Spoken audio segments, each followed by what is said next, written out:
Шотландия – страната на келтите и пиктите, на друидите, на феите и чудовището Неси, страната, в която мъжете носят полички, на клановете и шотландските гайди, на лявото движение, но също на велики личности, като Джеймс Уат, Александър Флеминг, Джеймс Максуел, Лорд Келвин, Робърт Бърнс.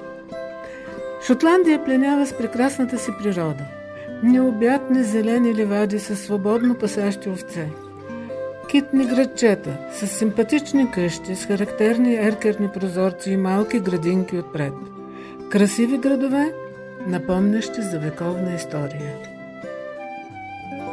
Пътешествието ни започва от Единбург, столицата на Шотландия.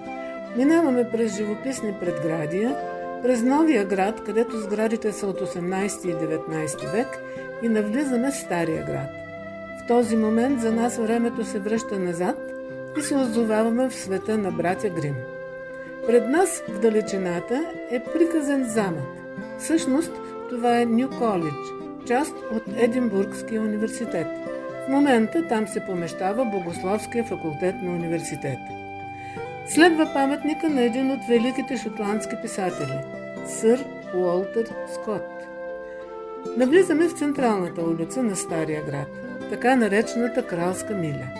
Тя започва от хълма на Единбургския дворец и свършва при Холируд Хаус, официалната резиденция на британските крале в Шотландия.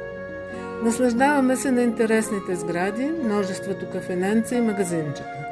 Минаваме покрай магазинчето на един ключар, който през деня правил ключове и поправил брави, а през нощта обирал клиентите си. Старият град бил разположен на сравнително малка площ и много гъсто населен според тогавашните стандарти. Сградите били високи, долепени една до друга, такива са и в момента, като на определени места имат тесни проходи, които и досега носят странни имена.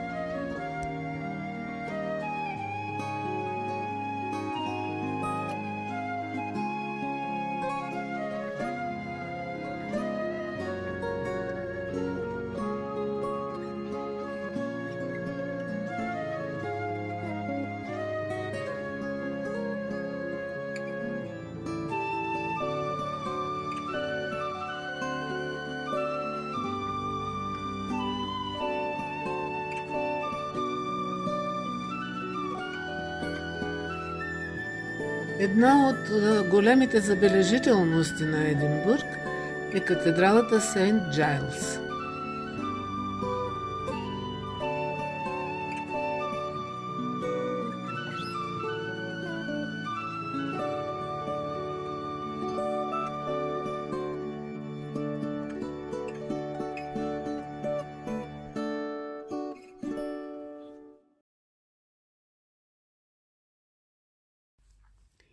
Когато се разхождаме по Кралската миля, няма как да пропуснем шотландските гайдари.